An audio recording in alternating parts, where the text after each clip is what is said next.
चलिए, तो जो अभी हम लोगों ने पढ़ा उसको इम्प्लीमेंट करने का अभी टाइम है। आपने अगर स्टेटमेंट पे ध्यान दिया तो मैंने ये बोला था कि अगर किसी गिवन पॉइंट पर फर्स्ट और सेकंड डेरिवेटिव अगर एक साथ आपके जीरो हो जाते हैं तो that the point may be point of inflection.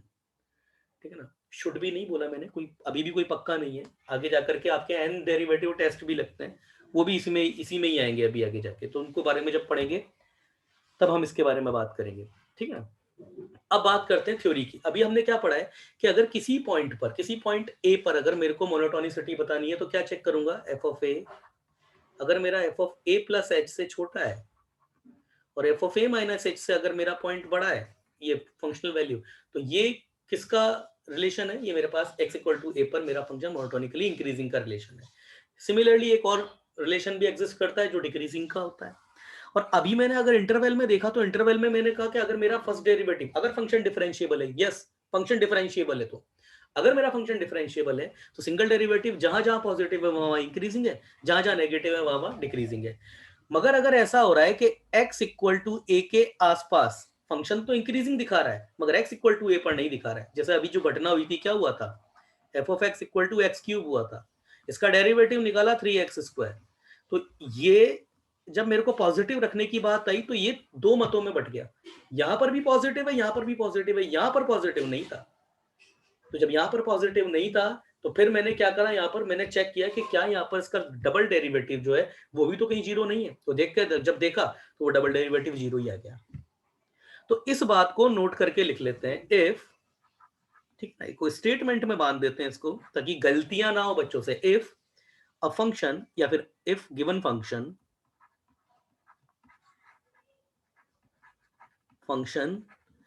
F of x increasing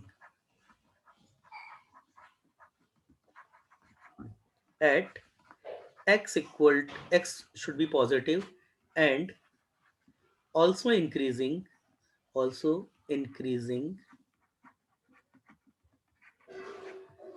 for x should be negative। मतलब ध्यान दीजिएगा, मेरा फंक्शन जो है ये x a है बेटा, a है ना, जीरो नहीं a। वो अभी जीरो का एग्जांपल लिया था ना तो वही याद रह गया, a। मतलब मेरे पास कोई कर्व है मेरा, ये कोई ग्राफ है, सॉरी ओहो, मतलब मेरा कोई ग्राफ है, कोई ग्राफ लेता हूं मैं, जैसे ये कोई ग्राफ है ना, ये x इक्वल टू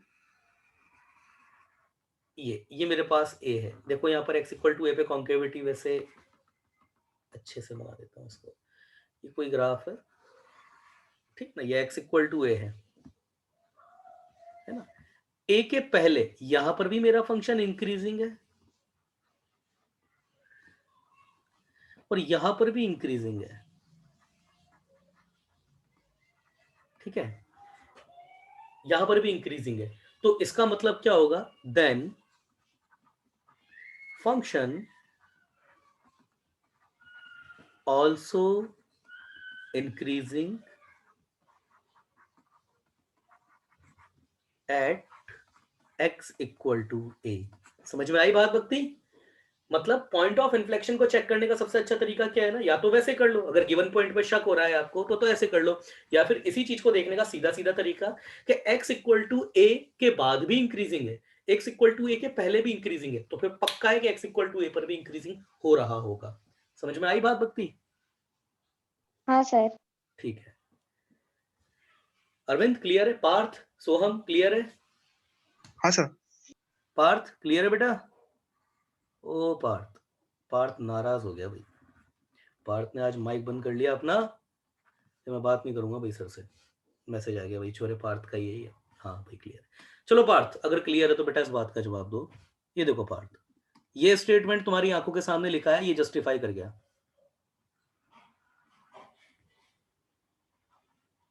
ये अभी भी पॉइंट ऑफ इन्फ्लेक्शन ही है, मतलब पॉइंट ऑफ इन्फ्लेक्शन तो है क्योंकि x इक्वल टू ए पे आपका फंक्शन जो है वो अपनी कॉन्केविटी चेंज कर दिया, ये यहां पर ऐसे आ गया।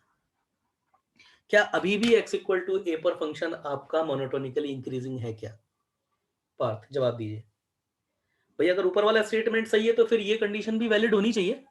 तो x इक्वल टू ए पे क्या फंक्शन हमारा इंक्रीजिंग है क्या भक्ति? क्या x इक्वल टू ए पे ये नीला वाला ग्राफ हमारा इंक्रीजिंग है क्या? पार्थ का मैसेज आ गया। उदय आप भी मैसेज नहीं डाल सकते हैं। सर। नहीं है तो फिर ये तो फिर स्टेटमेंट गलत हो गया ना,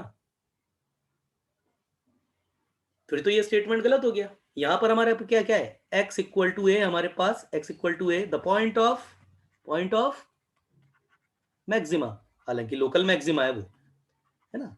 जब मैक्सिमा मिनिमा पढ़ेंगे, इसी का अगला है हमारा, तब उसको ध्यान से पढ़ेंगे। मगर आपको पता है लोकल मैक्सिमा है, क्यों? x के नेबरहुड में सबसे बड़ा है ये, है ना। और आप जानते हैं ग्लोबल मैक्सिमा तो बेटा इसका ना तो मैक्सिमा और मिनिमा दोनों एग्जिस्ट नहीं करते हैं। ये सारी बातें बता चुका हूं मैं आपको, तो आपको फायदा होना चाहिए इस चीज का। तो क्या फिर भक्ति ये स्टेटमेंट गलत है क्या? क्या ये स्टेटमेंट गलत है क्या? Provided f of x should be continuous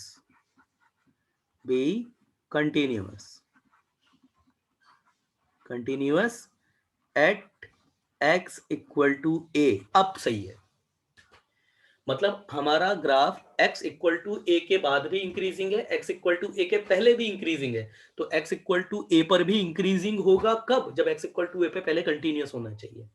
अगर x इक्वल टू a पे कंटिन्यूअस नहीं है तो फिर वो स्टेटमेंट हमारा गलत हो जाएगा। फिर तो ये देखो, ये रहा। समझ में आई होगी अब बात, क्लियर है भक्ति? हाँ सर। चलिए, पार्ट क्लियर है अरविंद? इफ गिवन फंक्शन, हाँ सर। ठीक है ना, ये छोटी छोटी चीजों के ही नंबर कटते हैं, ये छोटी छोटी चीजों से गलती करते हैं बच्चे। चलिए, तो बेटा अभी मैंने इंक्रीजिंग के लिए लिखा ना ये, तो यही सेम लाइन डिक्रीजिंग के लिए भी एग्जिस्ट कर जाएगी, कर्व दोनों उल्टे हो जाएंगे। Just if given function f of x increasing at x should be positive and also decreasing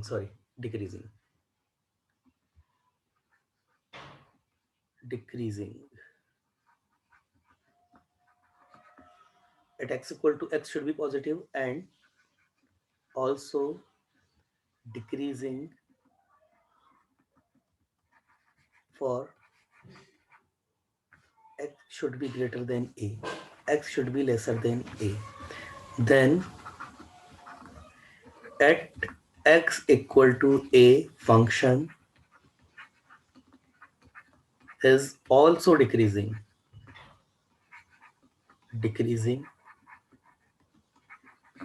provided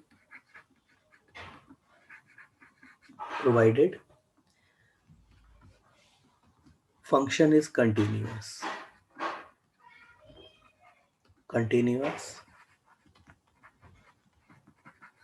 at x equal to a। Yes, हो गया। तो ग्राफ जो है इनके भी बना देते हैं। ये डिक्रीजिंग का कर्व है, ये x इक्वल टू है, ये x इक्वल टू है हमारा, ये ओरिजिन है, ये हमारा कंटिन्यूअसली डिक्रीज कर रहा है यहाँ पे। तो x इक्वल टू a के पहले भी हमारा फंक्शन ये डिक्रीजिंग है और यहाँ पर भी डिक्रीजिंग है। तो आप देख सकते हैं x इक्वल टू a पे भी फंक्शन हमारा डिक्रीजिंग है ना। मगर ये जो पंच लाइन है, ये function is continuous at x equal to है ना, ये क्यों वैलिड करनी चाहिए? ताकि ऐसा ना हो जाए, ठीक है, ये और ये फिर ऐसा, ये देख लगना चाहिए कॉन्केविटी चेंज हो रही है। ये x इक्वल टू है और ये आपका इधर ऊपर आ जाए या नीचे आ जाए, कहीं भी आ जाए, है ना। x equal to a point of maximum, ठीक है।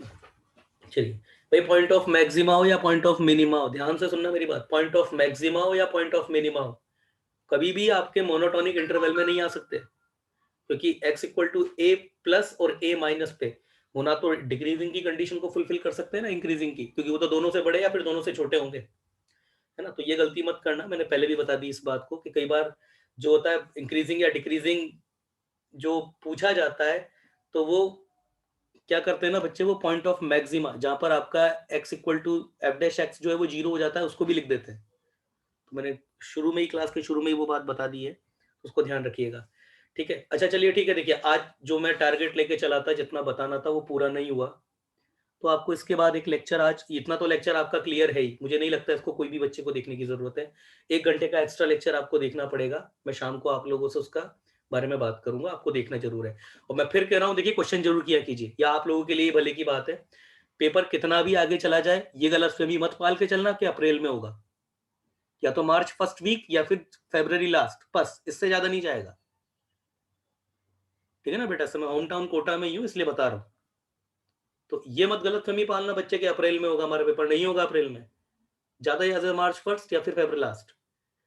तो क्वेश्चन किया कीजिए, मैं खुद अभी अपनी आँखों के सामने क्वेश्चन करवा रहा हूँ आपको सारी चीज़ें। कुछ और भी अगर पूछना होता तो पूछ लिया कीजिए, मगर क्वेश्चन किया कीजिए, प्रैक्टिस मत छोड़िए। कुछ दिन के अंदर मिलते हैं क्लास के अंदर। Thank you guys. और